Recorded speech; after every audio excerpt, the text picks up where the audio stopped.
Good evening. Well, I have been to enough Pride Agenda dinners to know that the person who gives the shortest speech wins.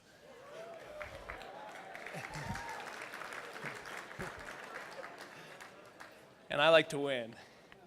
I want to say a special hello to all of my friends, former Pride Agenda board members. You clean up nice. You've done good. I see my friend Jay Bland out there tonight, who is at his... See, I know Jay has more tables than anybody, so that's my cheap applause line, Jay. I just go with...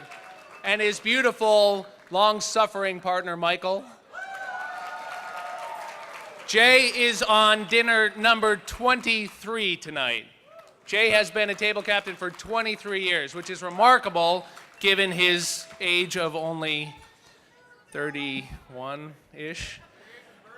And I want to say a very special hello to my friend Jeff Soroff, who is here tonight, and his husband, I can say that for the first time, Paul Lombardi. Thank you for all you do. Thank you to my friends, Louis Bradbury, and all of the board. Thank you to your honorees, the amazing Evan Wolfson. I've known Evan for 10 or 15 years. I've been an admirer of Robbie Kaplan's forever. Thank you for all the work you do that has benefited all of us. Thank you, Billy Porter. Thank you to Mayor Bloomberg, to Senator Schumer, who's a role model for me. I saw my friend Brad Hoylman here tonight. I'm sure there are other gay elected officials. Thank you all for being my partners in government. As you know, in the United States Congress, stupid is the new black.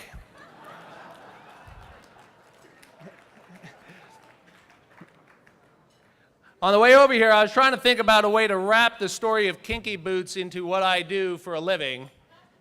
And I thought, well, maybe, going to Congress, it's like the story of a young man dealing with a struggling financial enterprise that's facing bankruptcy and too much debt. We'll call him Paul Ryan.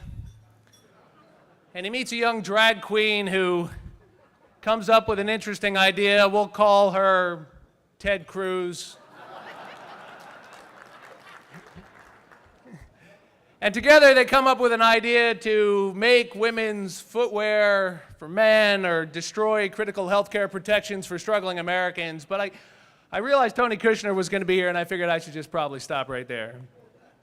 No, seriously, I am the first openly gay person ever elected to the United States Congress from the state of New York.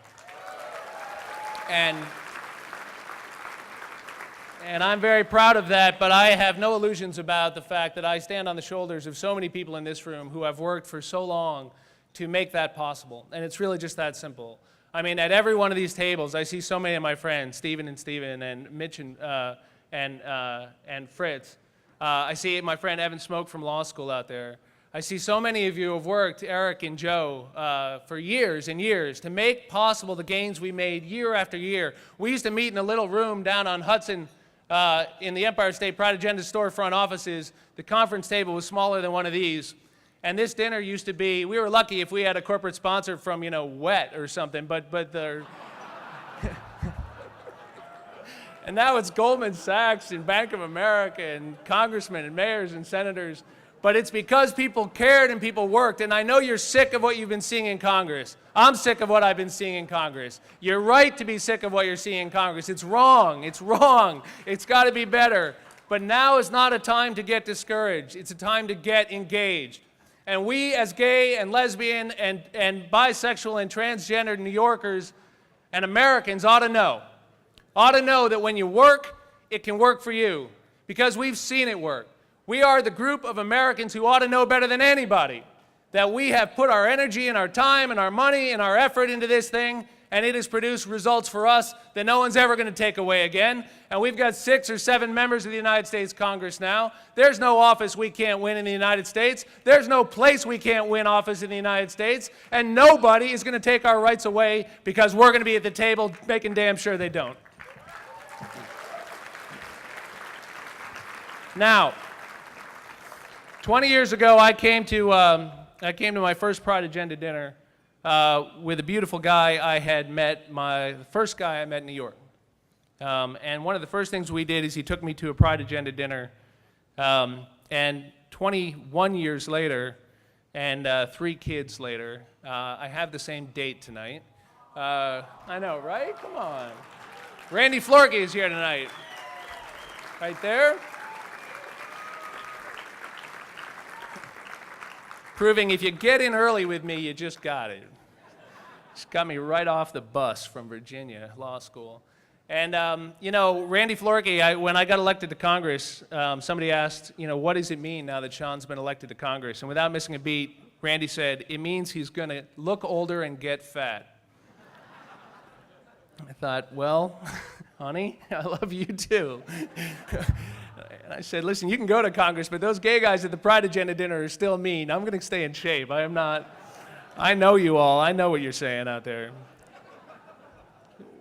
So let me just tell you a quick story. So when you get elected to Congress, you know, and some of you have heard me tell this story before, but I think it proves a point, so please indulge me. When you get elected to Congress, you can join the House gym. And you know, what kind of gay guy would I be if I didn't join the House gym, right? And so I joined the House gym, and you get a locker when you join the House gym.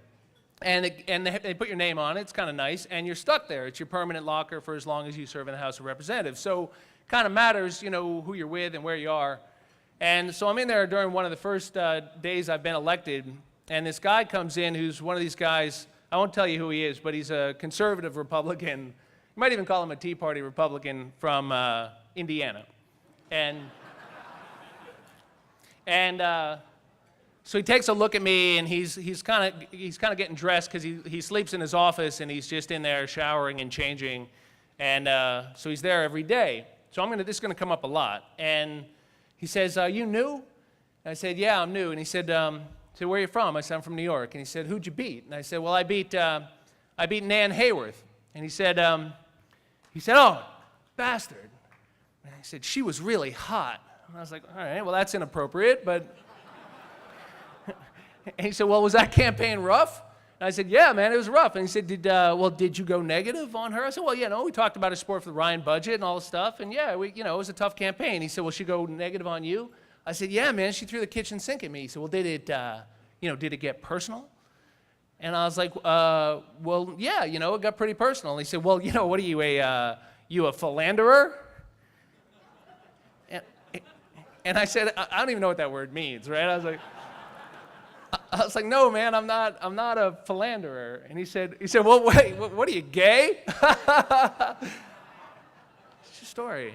And I said, yeah, man, I am gay.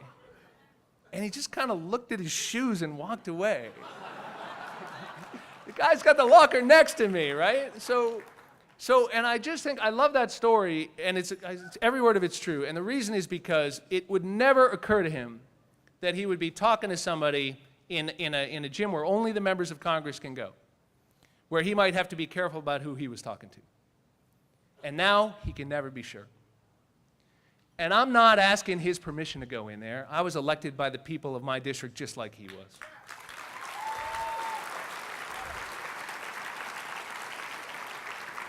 And so it matters what the Pride Agenda does. What the Pride Agenda does is gets us in that room, and it keeps us in that room. And now people have to think about us not as some interest group out there, but as somebody who's in that room. And that makes all the difference in the world. So your support of the Pride Agenda is so important. And people like my friend and mentor Chris Quinn, who's going to speak to you later tonight, and people like me have benefited so much from your support, and so much from the work of all the people who've gone before us. So please, give generously, do what you can. People like me could not be in there every day fighting for all of us without your help and love and support and criticism and encouragement, and I'm going to keep at it as long as you will. So thank you so much. Enjoy the rest of tonight. We're running to another event, but it's wonderful to be with all of you, and God bless you all.